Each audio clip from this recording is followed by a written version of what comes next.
Sebelum melanjutkan videonya, jangan lupa subscribe, like, and comment.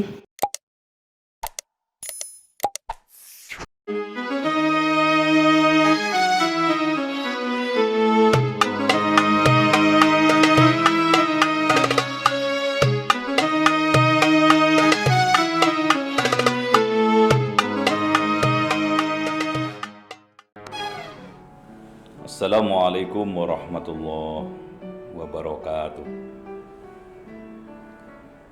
Alhamdulillah wa syukrulillah, la khawla wa la quwata illa billah. Saudara-saudara, ternyata menjadi setiap diri dalam pandangan agama kita ini statusnya sebagai pemimpin. Kullukum ra'in wa kullukum mas'ulun an ra'iyatihi. Setiap kamu adalah pemimpin dan akan diminta pertanggungjawaban terhadap kepemimpinan yang kita lakukan. Sebagai kepala rumah tangga, pemimpin buat rumah tangganya. Sebagai ibu rumah tangga juga begitu. Di tengah masyarakat kita mungkin hadir sebagai pemimpin kecil-kecilan, mulai dari level RT, RW, kepala desa, bupati, camat, bupati, kemudian dan seterusnya. Itu pemimpin formal yang kalau kita rasakan di pundak kita itu ada tanggung jawab, bukan sekedar duniawi tetapi ukhrawi juga. Maka sahabat-sahabat Nabi itu sangat hati-hati di dalam mengemban tugas sebagai amanah yang besok akan dipertanggungjawabkan di hadapan Allah atas kepemimpinan yang kita lakukan. Cobalah sekali-kali para pemimpin bertanya kepada orang-orang yang dipimpinnya secara langsung maupun tidak langsung tentang kepemimpinan dirinya, apakah bisa diterima dengan baik atau mereka jengkel kepada kita sehingga doa demi doa berupa doa yang negatif. Suatu ketika Umar ibnul Khattab, sahabat Rasul Muhammad SAW, ngecek tentang kepemimpinan dirinya. Umar keliling ke sebuah kampung yang jauh, sebuah dusun. Tiba-tiba ketemu dengan seorang nenek di sebuah rumah kecil, sebuah gubuk. Umar kemudian menyelinap masuk tanpa diketahui bahwa beliau adalah Amirul Mukminin, pemimpin orang mukmin zaman itu, sebagai khalifah kedua setelah Abu Bakar. Umar kemudian menjajaki bagaimana respon si nenek tadi atas kepemimpinan dirinya. Setelah urut salam, jagongan kiri kanan, santai-santai dibukalah pertanyaan oleh Umar bin Khattab. Nenek kenal dengan Umar bin Khattab? Oh kenal, itu khalifah kami. Bagaimana menurut nenek kepemimpinan Umar bin Khattab itu?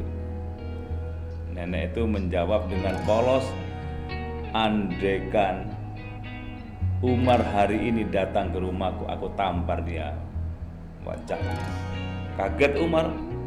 Kenapa nek? Ya, selama kepemimpinan dia tidak pernah datang kepada saya, melihat saya ini bagaimana kondisinya. Sebagai orang yang dianggap sebagai rakyatnya, saya tidak pernah mendapatkan sentuhan dari Umar. Kemudian si Umar tadi yang menyamar berkata begini, Nek, Umar itu kan banyak pekerjaannya, tidak mungkin datang ke rumah nenek. Ya entahlah apa alasannya, dia kan punya laskar, punya anggota untuk bisa ngecek setiap rumah dari warganya itu. Umar merasa kemudian jelek di mata si nenek. Dia kemudian berdiplomasi begini, saya ini nek ditugasi oleh Umar untuk datang ke rumah warga untuk membeli dosa-dosa yang dilakukan oleh Umar atas warganya. Ada dosa nanti saya beli, saya ganti. Kemudian nenek bilang begini, jangan guyon, saya sudah tua, masa ada orang jual beli dosa? Oh ada, dalam kepemimpinan Umar ini ada dosa yang dibelinya nek, supaya Umar tidak punya dosa. Maka kalau nenek berkenan, dosa Umar yang lalai memimpin negeri ini terhadap nenek, saya beli sekarang. Minta uang berapa? Kemudian Umar yang mengaku sebagai laskarnya khalifah itu mengeluarkan uang, kemudian dibelinya. Ini kalau nenek ikhlas, saya beli hari ini. Ya sudahlah begitu. Saya ikhlaskan dosa Umar kepada saya atas kekhilafannya, berapapun Anda beli dosa itu. Diberi uang, kemudian tiba-tiba setelah dia uang terimakan kepada si nenek, ada rombongan lewat di situ, kemudian uluk salam, "Assalamualaikum ya Amirul Mukminin." Kaget si nenek, berarti kamu ini Amirul Mukminin, Umar Ibnul Khattab. Merasa bersalah si nenek, kemudian wajahnya merah malu. "Tidak apa-apa nek," kata Umar, "itu memang Umar lengah mengurusi warganya satu demi satu. Besok Umar akan diminta pertanggungjawaban di hadapan Allah, maka sebelum itu dilakukan, hari ini kita beresi dulu." Saudara-saudara sekalian, kisah ini sederhana tetapi menyangkut hal yang luar biasa. Seorang pemimpin ngurus satu demi satu terhadap yang dipimpinnya sebagai bentuk tanggung jawab bahwa besok akan diminta pertanggungjawaban di hadapan Allah supaya beres, tidak ada kendala, hari ini dibereskan. Pelajaran berharga buat kita, marilah kita lebih hati-hati menghadapi sekian banyak orang yang kita pimpin itu. Syukur-syukur kalau kita lebih teliti, tidak justru dipermainkan rakyat yang kita pimpin dengan berbagai hal yang menyebabkan mereka sakit hati dan doanya kemudian tidak positif kepada orang yang memimpinnya itu.